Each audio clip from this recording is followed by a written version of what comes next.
Hey everybody, let's welcome and give a round of applause to Wendy Shuff. Thank you so much for being here. One of the biggest things that I get asked all the time is, so what do you do? Like, who would go to you? What reason would I come to you for, or send someone to you? And I think that probably the most simplistic thing I can say is it's to unburden your body. I think we can all agree as a society that we are burdened with toxins, burdened with emotions, burdened with stress, burdened with people, burdened with global effects, pandemics, everything. It's just our bodies are burdened, and for however many years you've been on this planet, that's how many years you've been accumulating all of these burdens. The reason that I chose to speak to this today is actually because we are in the midst of a full moon right now.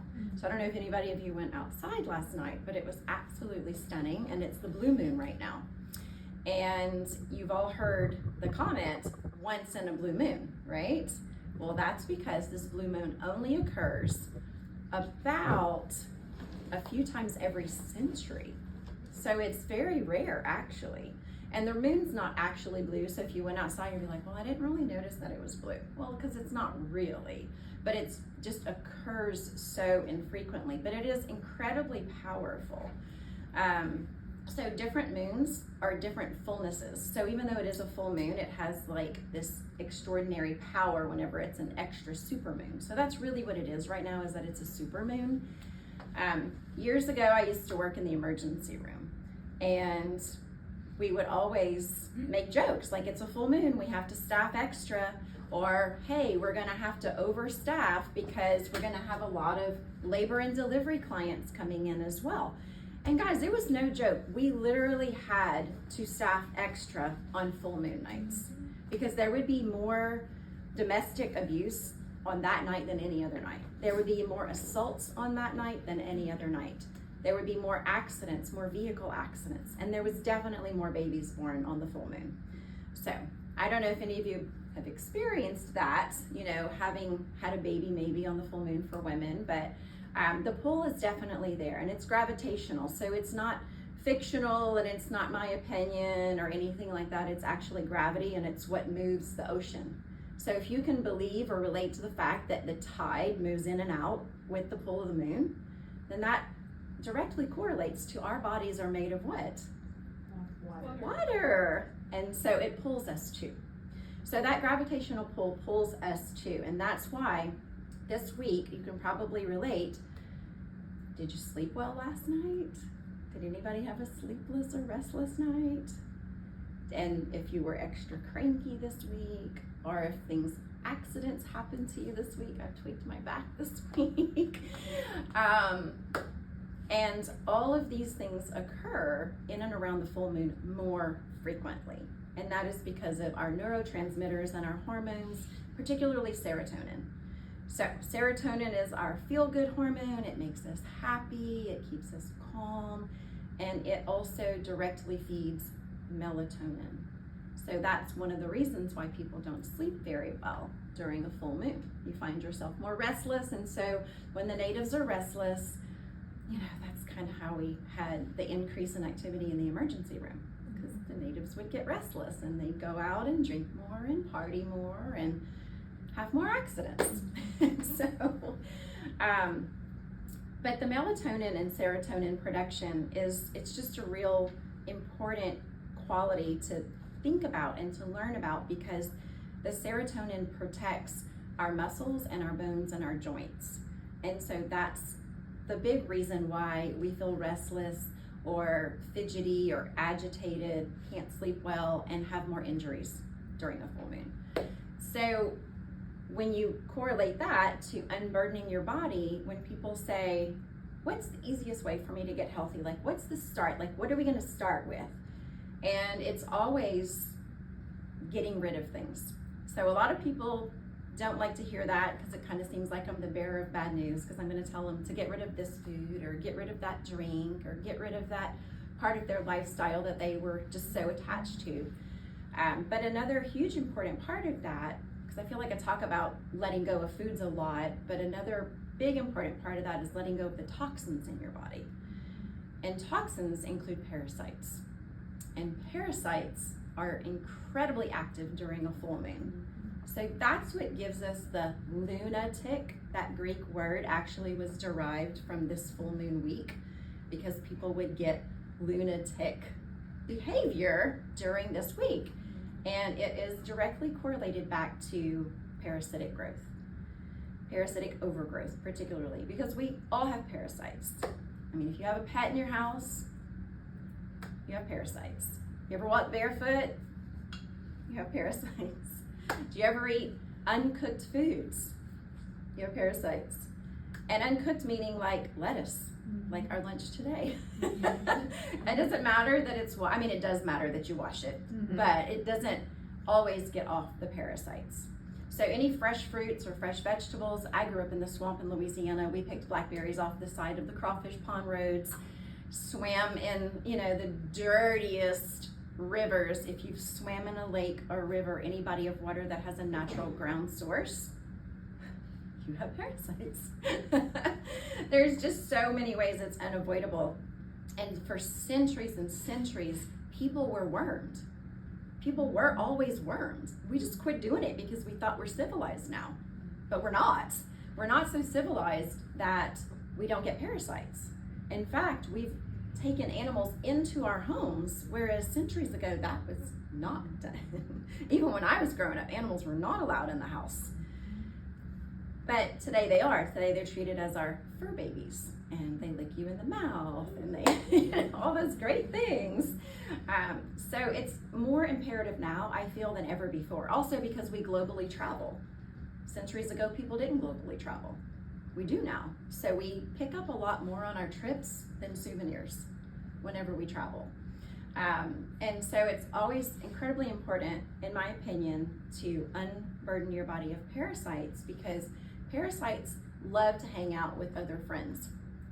You guys probably remember a couple of years ago, there was a really popular medication that was curing, or seemingly curing, our global crisis. And it was ivermectin. Well, ivermectin is a what? Dewormer. Yeah. That's right. So it wasn't that it was killing the virus, because nothing kills a virus. It was that it was unburdening the body so that it gave the body a fighting chance to do what God designed it to do. And that was to put the virus to rest. So it gave your immune system a fighting chance. And that's why in some people it had beautiful effects. Well, because they were full of worms. And in other people it didn't seem to matter, because maybe they weren't quite so full of worms. And so it's even been touted as being a cancer cure as well. That's really not because it's curing cancer. It's really because you're unburdening the body. And when we unburden the body, it will always perform the way it was designed to perform. It just will. It is the way we were made. We were created for balance. We were created for wholeness. We were created for wellness. But we invite and allow our bodies to be burdened, because that's what we've been conditioned to do for the last, well, for our lifetime anyway. So one of my favorite things to do with most people is to get all of their drainage organs working properly, because killing parasites is super fun. But imagine you are sweeping a really, really dirty house, and you're just sweeping and sweeping and sweeping, and then it's piling up, and then you have nowhere to throw it. That doesn't mean you have a clean house now. It's still there in a pile, and it's still bothering you. It's still not a clean house. So your excretory organs are your dustpan, and it needs to be thrown out in the garbage. And our organs that get rid of things, you can remember it by the acronym BOWLS. So it's your bowels, your urinary bladder, your liver, your lungs, and your skin. If those things are not working properly, killing parasites or anything else that's going on in your body are going to make you feel sicker. And that's why I am a huge proponent of not just pushing cleanses on everyone, or just selling them online, or just saying everybody needs to do it. Although I do agree everybody needs to do it, but they get a bad rap especially from the medical community, when people get sicker, because that's not really that's not the goal, is to feel sicker. But if you feel sicker when you cleanse, it's because your organs of excretion were not open. Your drainage pathways need a little work. There's lots of things we can do to open those drainage pathways that are super simple, but it's incredibly important that you do that, or you work with someone who knows how to do that before you just jump on a parasite cleanse. There are a lot of herbal tinctures out there. I'm not just a fan of everybody jumping on pharmaceuticals for obvious reasons.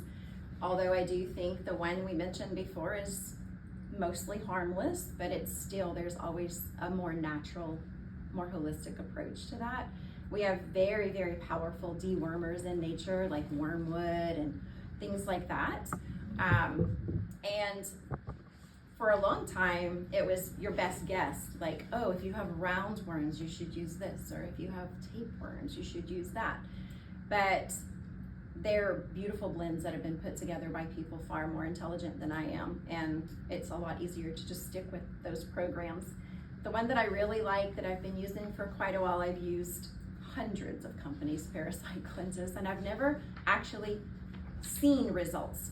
Now, I will disclaimer, most of your parasites are microscopic, so you're not gonna see a bunch of fancy stuff coming out.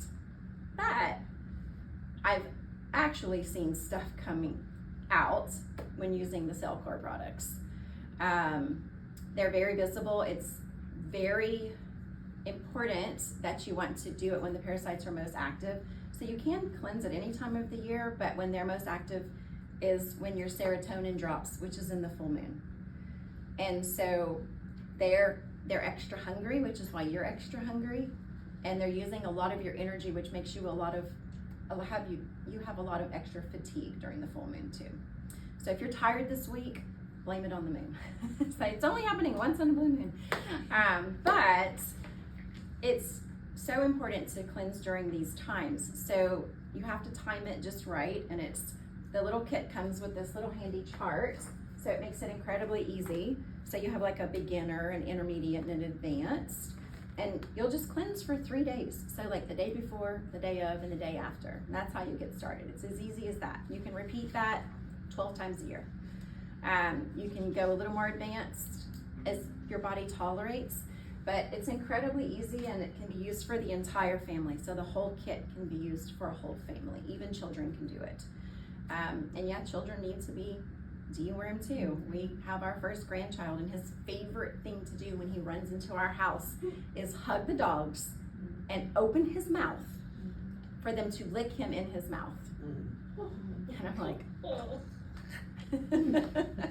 But he loves it. He absolutely loves it. And you know, how do you stop that? It's inevitable. It doesn't matter if he closes his mouth or not. We are all burdened by something.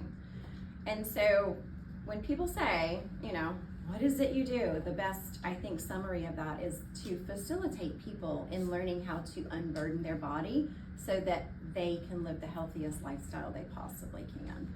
And parasite cleansing is just one of those many ways that we unburden your body here.